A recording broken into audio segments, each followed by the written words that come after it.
తిరుమలకు వచ్చి వట్టి చేతులతో వెళ్ళిన వారు ఎవరు లేరు.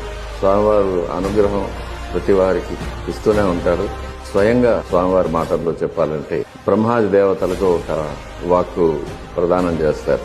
నేను ఈ శ్వేతవరాహ కల్పం చివరి వరకు సాక్షాత్ వైకుంఠంలో ఎలా ఉంటానో అదే వైభవంతో ఈ వెంకటాచల పర్వతాల్లో వెలిసి ఉంటాను. ఇక్కడ ఒక భ్రమను కల్పిస్తాను. ఆ భ్రమను చూసి భక్తులందరూ ఇదే భగవంతుడు అనుకొని అల్పమైన కోరికలు కోరుతూ ఉంటారు.